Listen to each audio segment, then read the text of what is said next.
3.5 is an application of problem solving, and I'm sure you've seen this chart in many math classrooms over the years. You need to read the problem completely, assign labels to unknown quantities, write an equation in words, and this is the part that we're going to be dealing with now. Write a mathematical sentence. I'm sorry, this is what we're actually going to be dealing with, not this. I mean, they're going to give us an equation in words, and we're going to write it in as a mathematical. Then we can solve the equation and see if the results work in our problem.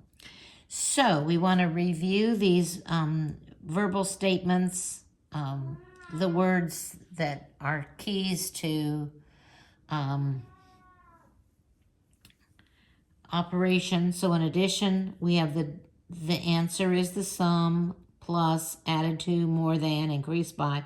Total is also the name of the answer. Subtraction, we call the answer the difference. Minus, subtract. Remember, less than and subtract from are the reverse words.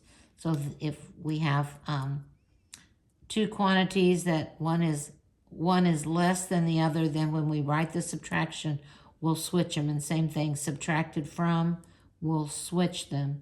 Less or decrease by. Multiplication, product is the answer, times, multiply, multiply by. Of we use for fractions a lot. Double and triple, this is 2 times or 3 times, not an exponent. Division is quotient, divided, shared equally among, per, divided by, divided into. This would be 6 divided by 3. And this would be 6 divided by 3. This would be 3 into 6. It's the same thing. I'm not too worried about this. I'm real worried about these two. So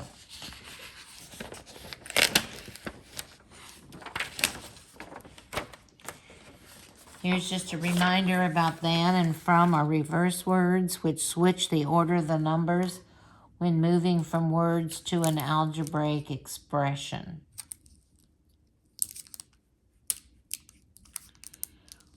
We are going to introduce the equal sign because we're going to be translating equations. So the equal sign would be equals, gives, is or was, yields, amounts to, or is equal to. So what we know is when we have a number, we saw this before, we can use a variable for that. So x decreased by 7 is 12. So there's our equation. So now if we want to find that number, that means solve it. And we've been practicing that. So they've subtracted 7, so we're going to add 7 to both sides. So those cancel out. We have x is equal to 19. A number minus 6 is negative 22. Find the number. So they've subtracted 6, so we're going to add 6 to both sides. So we have x is equal to what? Negative 16. And you can go back and say, is negative 16 minus 6 negative 22? Is negative 16 minus 6? That would be the same as negative 16. Instead of subtracting a positive, we're going to add a negative, and we would have 22 negatives. Uh-oh. I see that little word right there. 7 less than. So what we know, we're going to have some reversal. 7 less than what? 3 times a number. We know that this is 3 times a number. So instead of 7 minus 3x, the than reverses these, so it's going to be 3x minus 7 results in 11. This is one of those 2-step problems. We have multiplication and subtraction. So we're going to deal with the subtraction first. It's like opening the present. So we'll add 7 to both sides. We have 3x is equal to 18. This is multiplication, so we're going to reverse that by dividing. We would end up with 1x is equal to 6. So 7 less than 3 times a number. 3 times a number would be 18 minus 7 would result in 11. So that works. Here's another reverse word. 4 subtracted from 8 times a number is 36. So we're going to start with 8 times a number because we've got the reverse word. We're going to reverse these two. So we have 8x minus 4 is 36. So again, we're going to reverse the order of operations. Instead of subtracting 4, we're going to add 4 to both sides. So we have 8x is equal to 40, and now we'll divide by 8, both sides. X is equal to 5.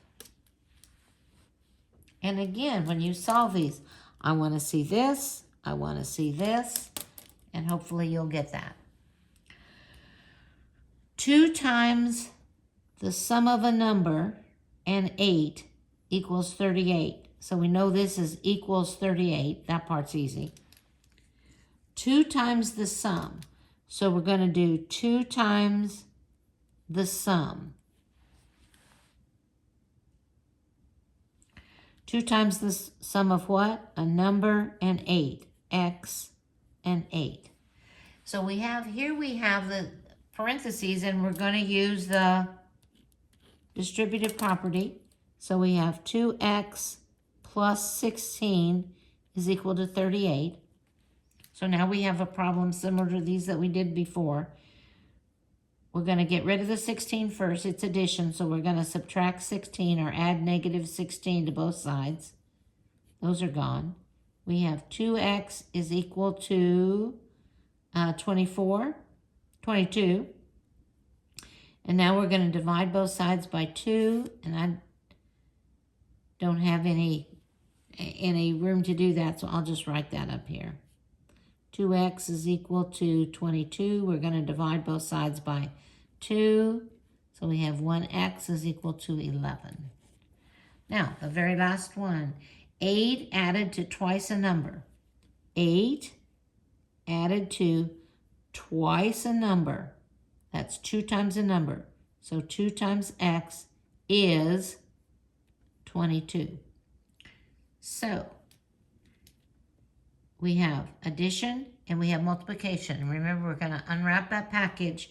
So we're going to get rid of this first. We're going to subtract 8 from both sides, or add negative 8. We have 2x is equal to 14. And now we're going to divide by 2. X is equal to 7. So 8 added to twice this. 8 plus 14 would be 22. On the end of your notes, you have some suggestions for exam preparation. I would review the quizzes and your notes. In fact, I would probably even, I'd have a list of problems that I missed on the quizzes, so I can pay special attention to those. And then I'd make myself a little practice test by just using the quizzes and writing the questions out and making a test. You have all the answers for those. In the textbook, in chapter 1, we're only doing 1/6. So there's a summary that sums it up on page 81. There's a chapter review for 1/6 on page 85 and 86. There is a practice test in your book that you could do, in 21 through 64 on page 87 are the ones that cover 1/6. In chapter 2, you have some summary, you have review exercises, and a test. And all the answers are in the back of the book for the review and the test. Chapter 3, you have a summary, review exercises, and a test. So you can practice, practice, practice. But I'll give you a list of what's on the test, so you'll have that, so you'll know. Sometimes on the quizzes, there might be a few extra questions, kind of building up to the concept that I'm going to hold you accountable for. But preparation and repetition. Repetition is very important. The test will be in two parts. One will be without a calculator, and then the second part with a calculator will be those that are like algebra. So knowing what the symbols mean, and then knowing how to solve equations will be on that part.